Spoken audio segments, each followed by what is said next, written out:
This is Entrepreneurs Get Visible, the podcast for people who want more impact, influence, and income. I'm Anna Parker-Naples, and I'll be sharing with you proven methods from leading entrepreneurs that help you get visible as an authority in your field. Because anything's possible when you get visible.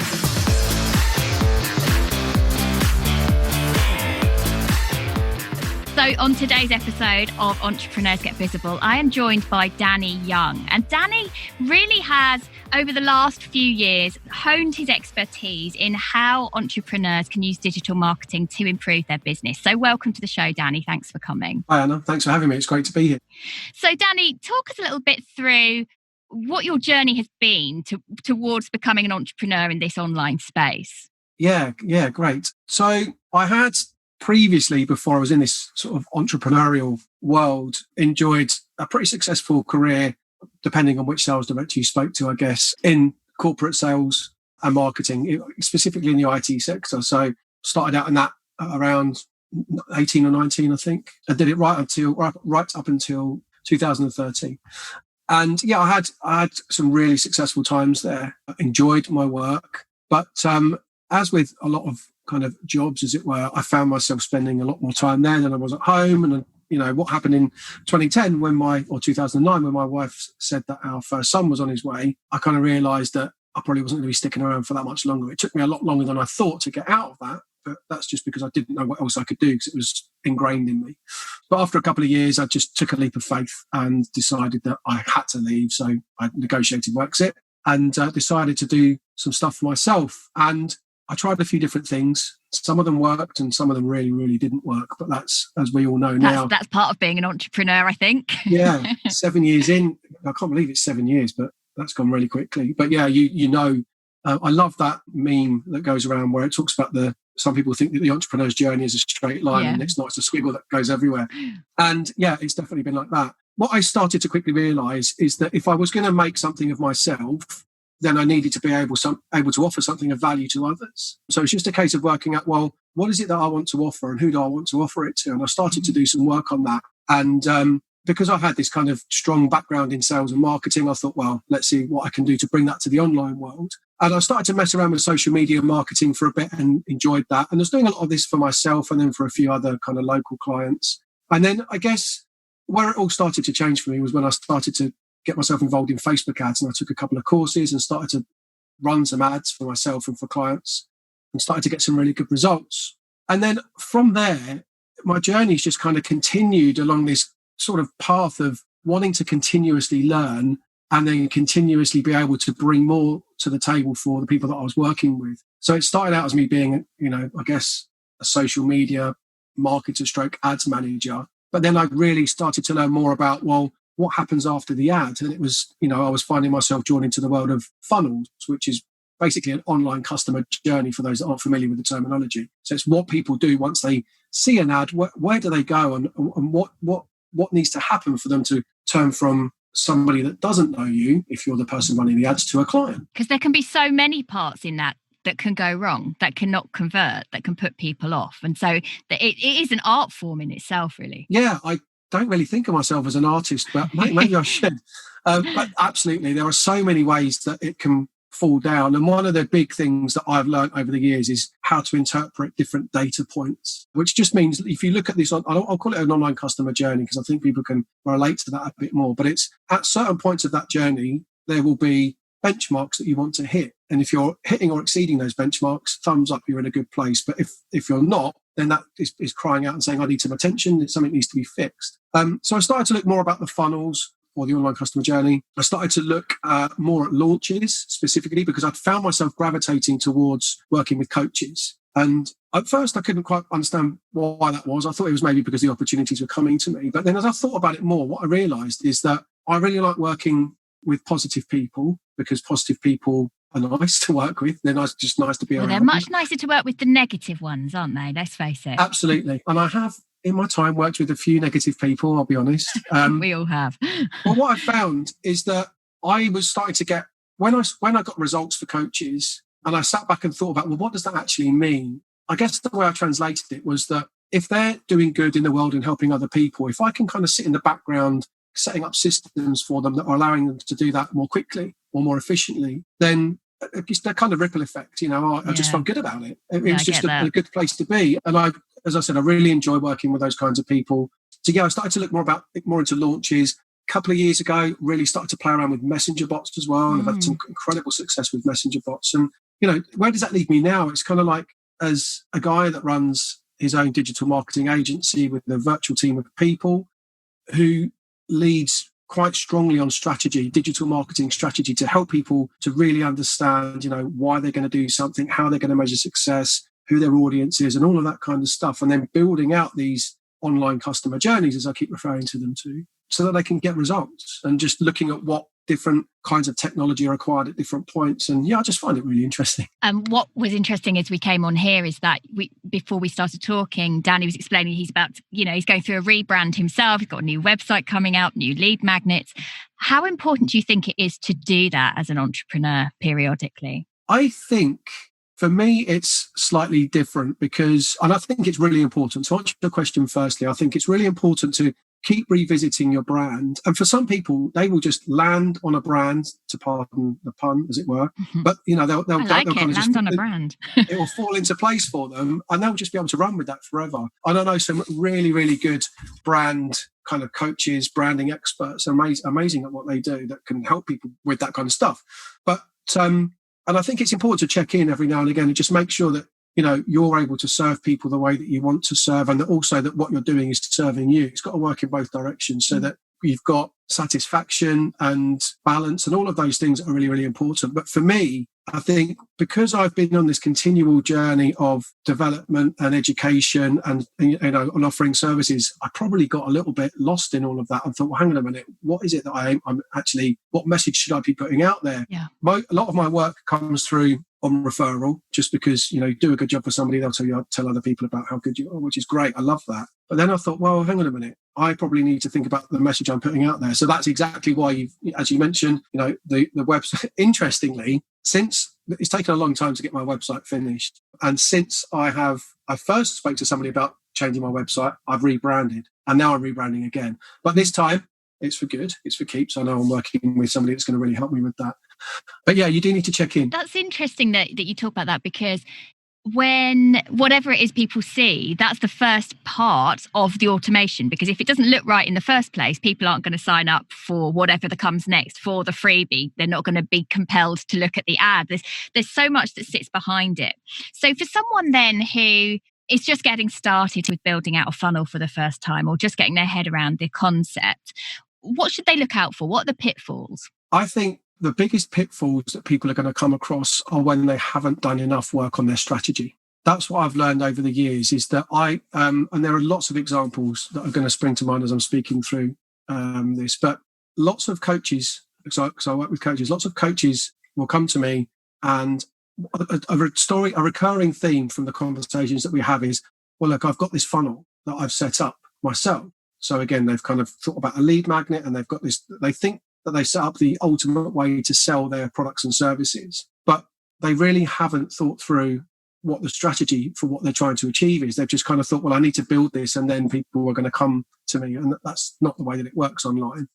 So there's a process that I take most of my clients through initially when we start working together, which is what I call the strategy phase, funny enough, because I'm not very good at coming up with cool names of things. But the strategy phase is about really kind of laying the foundations and understanding, well, look, if we're going to do this, why are we doing it? What do we want to achieve? How do we measure success? And then we start to look deeper on things like, well, who's the audience? Where are they? Have we got an audience that we're building relationships with already, or do we need to find them and create that? What do they need? And just going really deep into all of that stuff, so that you understand what it is that basically you're kind of validating the creation of something that you're looking to sell. I'm sorry, Anna, was your question around automation specifically? No, it was around, I can't remember the specific wording, but that was really interesting, because I think it's so important to understand what you're offering, who you're offering it to, and why they might need it. Because without those crucial pieces of information, how are you going to sell anything? Yeah, exactly. And another one of the phrases that I use with some of my clients is knowledge blindness, where they are advanced because they've researched and studied and probably worked with quite a few people. So let's just talk about a typical client journey or a typical journey for a coach might be, okay, I want to become a coach. Maybe I'll become accredited as a coach or not, but I'll become a coach. And then I'm going to get some one-on-one work with clients, and that's going to do really well. And I'll get some more referrals, and, I might do a little bit of social media stuff and start to build up my one-on-one work. But that will get to a point where you hit a ceiling in that you've got so many one-on-one clients, you can't scale, you're out of time, your business is doing okay, but you want to kind of next level things. And that's when people start, or when coaches often start to think, okay, I'm going to create some kind of program. So they'll create a program that they think their audience needs based on some of the conversations that they've had. But what often happens is that program that they create is too far advanced. It's not meeting the audience where they are, and it doesn't sell because there's a disconnect. So I'm a big believer in when you start looking at the beginning, at the strategy phase, you spend a lot of time thinking about your audience, and you not only think about who they are, but you start thinking about, well, how can I build an audience that I can build relationships with and start to communicate with, to understand what their problems are, and then create solutions to those problems, instead of just coming at it from a point of, I have all of the knowledge and I'm going to create this incredible program, which is often just too overwhelming for people to even think about entering into. You're right. It's so much about meeting people where they're at right now, rather than giving them something that they couldn't implement, that they couldn't understand, that is too far away from where they are right now. You've got to meet people, hold their hand, and take them a little bit on the journey. And I think that I see that with coaches quite often, is that they'll want to give so much value, they want to give that result. But if you give too much at once, then people can't action it. They can't, and it's too big a learning step. And that's why I think as coaches, it's a good model to have that funnel, to have an early stage course. You then have something that's a little bit deep and a little bit more intense, and then potentially you have a mastermind with additional coaching. And it's working those things out. What are the common problems you see with people who've built their own funnels? A coach that's maybe come to you and says, I've got my lead magnet, I've built this nurture sequence, boom, now put the ad out. What do you see that's problematic? Yeah, often when they're not, it's a nice place to be when clients come to you and they say, I've got this funnel and it's converting really well. I just need somebody to manage the traffic that comes into it so we can scale it up. That's great. It's not that painful. But sometimes it can be painful when coaches have invested so much blood, sweat and tears into building out this funnel or building out this program, all often under their own kind of remit. So they've not really engaged with anybody else, and they've just done what they believe is the right thing. And it turns out that it's not. And they just say, right, okay, I want to run traffic into this first. And you start running traffic into it and it doesn't convert. But there are so many reasons why it won't convert. It could be that they've not researched their audience properly. It could be, like I said, that there's a disconnect in terms of the products and the audience that they're trying to put it in front of.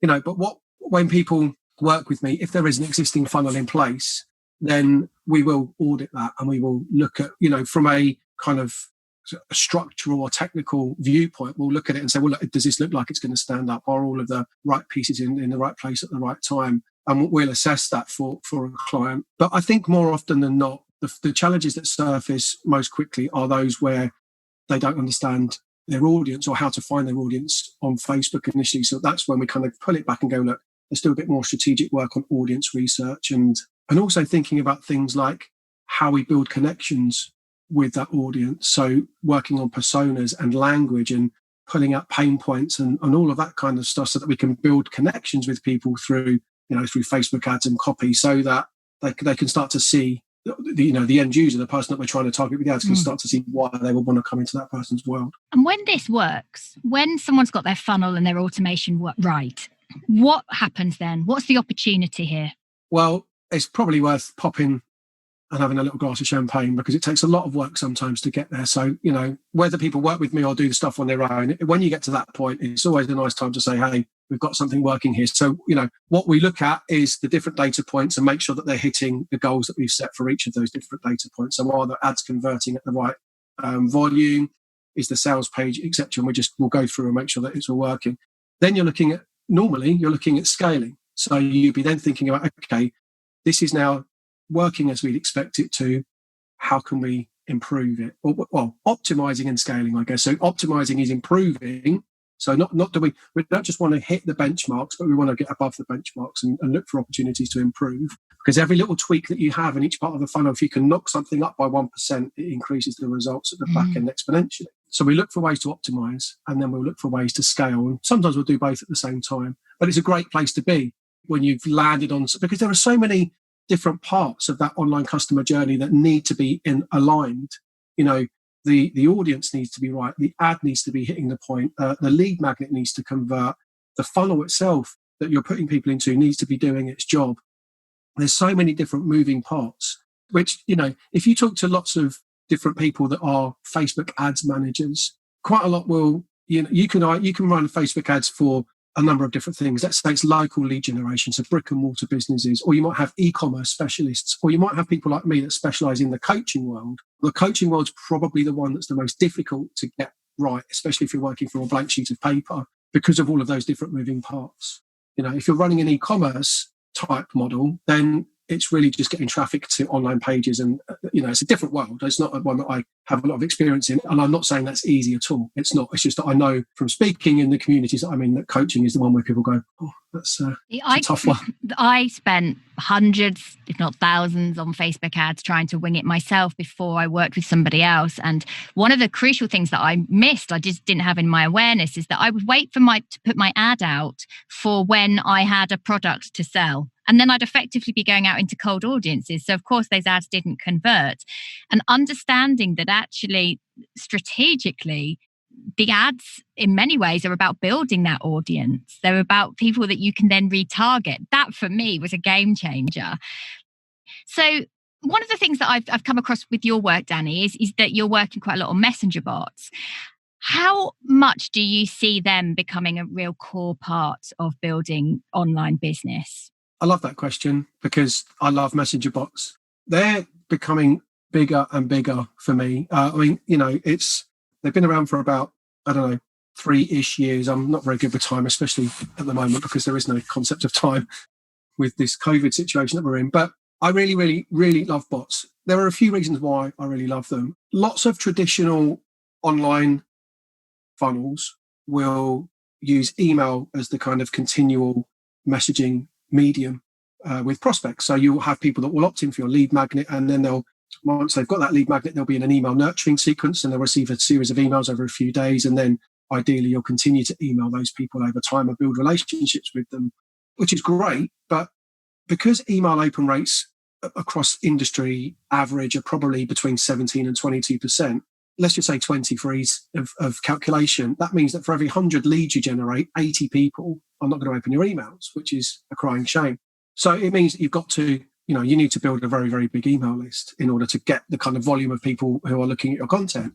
With messenger bots, because of the way that they just appear, the little number appears on your phone or on your laptop if you're on your laptop, but just because of the nature of it, of the platform, the open rates are kind of 80 to 90%. So instantly there, you're seeing an opportunity to sweep up a big audience. So that's open rates. Then if you look at click-through rates in email, 1 to 3% would be the average. And by the way, people do, there might be people listening to this that say, well, I'm getting 50% open rates and 10% click rates on my email. Hats off to you. It's definitely achievable, but it's not the norm. So we've got 20% open rates, 1 to 3% click-through rates on email. And in bots, we've got 80% open rates. And what I'm seeing is kind of 25 to 40% click rates. So again, big opportunity to move people along the customer journey. And also by virtue of the fact that Messenger is a conversational platform, what I mean by that is that we're not sending out one long email on day one and another one on day two. We're having quick iterative interactions with people in Messenger, so that if for example, if our goal, once we've got someone to download our lead magnet, is to get them into a Facebook group and to get them to book a call, for argument's sake, we can address all of that in a couple of minutes in a bot, just by quickly going back and forth, having pre-programmed conversations. And by the way, let's just talk quickly about pre-programmed conversations.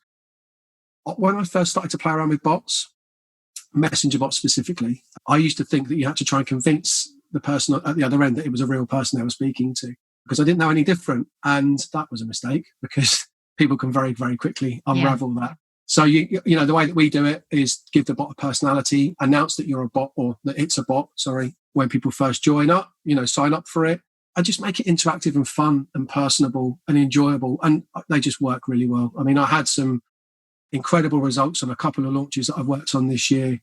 And both of the coaches that I worked with at the end, we had a debrief, and they said the bot has clearly had a massive impact on the numbers that we achieved. And yeah, amazing.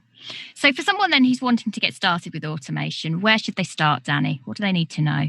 Yeah, it's a good question. I mean, I think what I would do is I would try and understand what it is that I want to achieve. What are the goals, and what's the journey that I want to take people on, and then what parts of that can I automate? Because automation is all about taking away the manual intervention that people need to do so that they can focus on what they're really, really good at.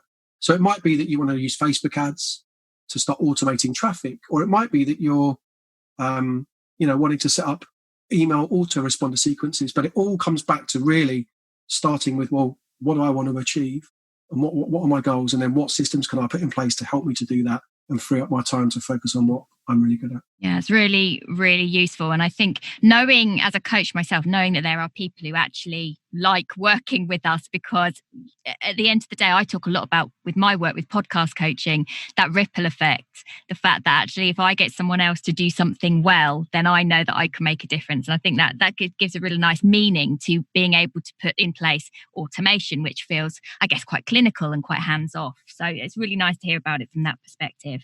So Danny, let everyone know where they can find out more about you. I know you've got a freebie that could be really helpful as a guide to get started. Yes, I do. So I have my ultimate guide to Facebook ads, which is really going to help people to understand how they can get started in the world of Facebook ads, because it can be very, very confusing, especially when you go into the ads manager platform. So I break a lot of that down in my free guide. And also they can come and join me and continue the conversation in my group, which is called The Automated Coach. And that's just a place where I help coaches to understand how they can start to use different types of automation to improve their business. And they can come join me there. Great. So we're going to make sure that Danny's freebie all about the Facebook ads, how to get started with them properly so you're not totally overwhelmed, is going to be in the show notes wherever you're listening to today's podcast. So thank you so much for coming on today, Danny. I hope you guys listening have got a lot out of this and really are starting to think about how you can take your business one step further to help you get visible to audiences that don't yet know about you, so that you can have that ripple effect. Take care. Thank you for listening to Entrepreneurs Get Visible. To get your free checklist on how to raise your profile and to find out about our community, go to annaparkernaples.co.uk/get visible.